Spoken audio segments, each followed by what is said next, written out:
नमस्कार दोस्तों, स्वागत है आपका हमारे चैनल पर। भारत ने यूरोप जाने वाला तेल चीन भेज दिया। भारत अब चीन को तेल बेचने लगा, जिसने ट्रंप और यूरोप को मिर्ची लगा दी है। रूस का तेल जो वेस्टर्न सैंक्शंस के नीचे दबा हुआ है, भारत खरीदता है सस्ते में, रिफाइन करता है और फिर यूरोप की बजाय चीन को बेच देता है। ट्रंप भड़क गए, टैरिफ्स थोप दिए और यूरोप वाले तो जैसे जल भुन रहे हैं। क्यों हुआ ये? किसने क्या कहा? फैक्ट्स क्या हैं?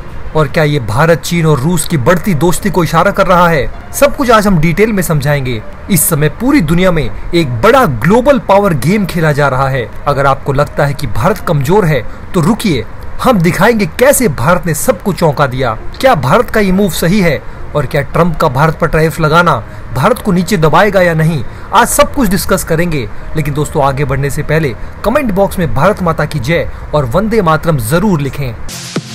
तो दोस्तों, सबसे पहले बैक स्टोरी समझते हैं। 2022 में रूस ने यूक्रेन पर अटैक किया। वेस्ट यानी कि अमेरिका और यूरोप ने रूस को सबक सिखाने के लिए भारी भरकम सैंक्शंस लगा दिए।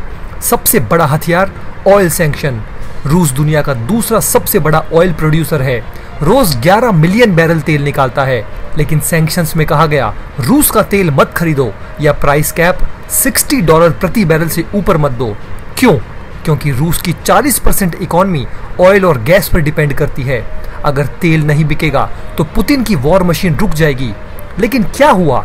रूस ने अपना तेल डिस्काउंट पर बेचना शुरू किया, $30 से $40 प्रति बैरल तक सस्ता। और खरीदार इंडिया और चीन जैसे देश जो एनर्जी हंग्री हैं।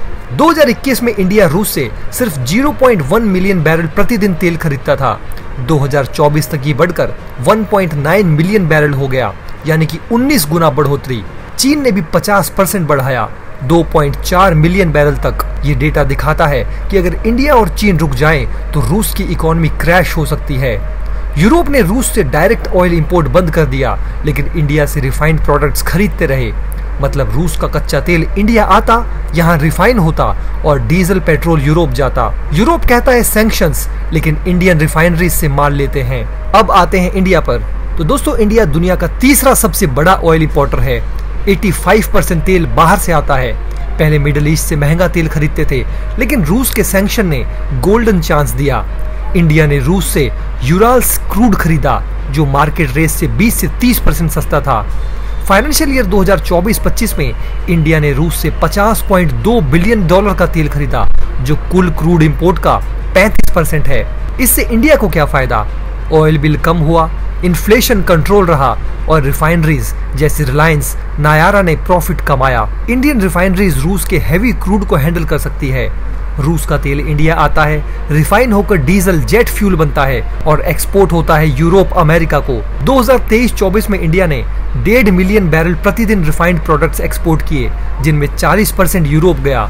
लेकिन अब यूरोपियन यूनियन ने नए सैंक्शंस लगाए, रूस से जुड़े ऑयल प्रोडक्ट्स पर बैन। जून 2025 में रूस के क्रूड एक्सपोर्ट्स में चीन 47%, इंडिया 38%, यूरोपियन यूनियन सिर्फ 6%। मतलब वेस्ट के सैंक्शंस फेल हो गए, क्योंकि इंडिया, चीन ने रूस को सपोर्ट किया। इंडिया कहता है हमारा एनर्जी सिक्योरिटी पहले और रूस का तेल सैंक्शन नहीं है। ईरान, वेनेजुएला जैसा नहीं हाल है। यानी ये तो वही बात हो गई जैसे कोई अमीर घराने वाला कहे शराब मत पियो, लेकिन खुद चुपके से पीता रहे। यूरोप ने डायरेक्ट रूस से बंद किया, लेकिन इंडिया से तेल लेता रहा। अब आते हैं मेन ड्रामा पर। 2025 में यूरोपियन यूनियन ने सैंक्शंस टाइट किए, रूस से जुड़े रिफाइंड प्रोडक्ट्स पर बैन। इंडिया की नायारा एनर्जी, जो रूस की रोजनेफ्ट से जुड़ी है, उसने क्या किया? 2021 के बाद पहली बार डीजल का शिपमेंट चीन भेज दिया। एक इंडियन डीजल कार्गो चीन जा रहा है, क्योंकि यूरोपियन यूनियन सैंक्शंस ने ट्रेड डिसरप्ट किया। नायारा ने रूस का तेल रिफाइन किया और यूरोप की बजाय चीन को बेचा। क्यों? क्योंकि चीन बड़ा मार्केट है और कोई सैंक्शंस नहीं। ये शिफ्ट ट्रेड पैटर्न्स बदल रहा है। इंडिया के रिफाइनर्स अब एशिया पर फोकस कर रहे हैं। अगर ये जारी रहा तो यूरोप को महंगा तेल खरीदना पड़ेगा और चीन को सस्ता मिलेगा। ट्रंप को मिर्ची लगी, क्योंकि इससे रूस की इकोनॉमी चलती रहती है। और दोस्तों, इसमें सबसे बड़ी बात यह है कि भारत ने 18 साल में पहली बार चीन को तेल भेजा है। तो ये भारत और चीन की बढ़ती दोस्ती को भी दिखा रहा है। ट्रंप भाई साहब ने तो 2025 में इंडिया पर 50% टैरिफ थोप दिए, और वो भी सिर्फ रूस से तेल खरीदने के लिए। ट्रंप कहते हैं इंडिया रूस की मदद कर रहा है, यूक्रेन वॉर को फंड कर रहा है। लेकिन चीन रूस से ज्यादा तेल खरीदता है, फिर भी नवंबर तक सिर्फ 30% टैरिफ। क्योंकि ट्रंप चीन से डील कर रहे हैं, इंडिया को टारगेट बनाया जा रहा है। ट्रंप ने कहा, इंडिया और चीन रूस से तेल मत खरीदो, नहीं तो और पेनल्टी लगाएंगे। लेकिन इंडिया ने कहा, हम नहीं रुकेंगे, हम अपनी लोगों की जरूरतों को पूरा करेंगे। यूरोप, वो कहते हैं इंडिया हिपोक्रेसी कर रहा है, लेकिन खुद रूस से गैस खरीदता है। इंडिया ने काउंटर किया, यूएस यूरोपियन यूनियन रूस से ज्यादा ट्रेड करते हैं। ट्रंप के सेक्रेटरी कहते हैं, यूरोप पुट अप और शट अप, इंडिया पर टैरिफ लगाओ। ट्रंप की टैरिफ से अमेरिकन घरों को $2400 एक्स्ट्रा कॉस्ट, लेकिन इंडिया के इंपोर्ट्स नहीं रुके। ये सब एक ग्लोबल ऑयल गेम है। अगर इंडिया रुक जाए, रूस को नुकसान, लेकिन इंडिया को महंगा तेल और भारत में इन्फ्लेशन बढ़ेगा। चीन फायदा उठाएगा। ट्रंप की स्ट्रेटेजी, रूस को प्रेशर, लेकिन इंडिया चीन क्लोज आ रहे हैं। फ्यूचर में भी यही होने वाला है। इंडिया रूस से तेल खरीदना जारी रखेगा क्योंकि कोई डायरेक्ट सैंक्शन नहीं है। लेकिन अगर ट्रंप पुतिन मीटिंग फेल हुई तो और भी ज्यादा टैरिफ्स लग सकते हैं भारत के ऊपर। लेकिन भारत ने साफ साफ कह दिया है, हम इंडिपेंडेंट हैं और वेस्ट की हिपोक्रेसी नहीं सहेंगे। तो दोस्तों, ये स्टोरी दिखाती है कि इंडिया अब कमजोर नहीं है, हम अपना गेम खेल रहे हैं। ट्रंप यूरोप को मिर्ची लगी, लेकिन इंडिया ने दिखाया कि एनर्जी सोवेरेनिटी पहले। क्या आप सहमत हैं? कमेंट करें और शेयर करें। मिलते हैं आपसे अगले वीडियो में। जय हिंद।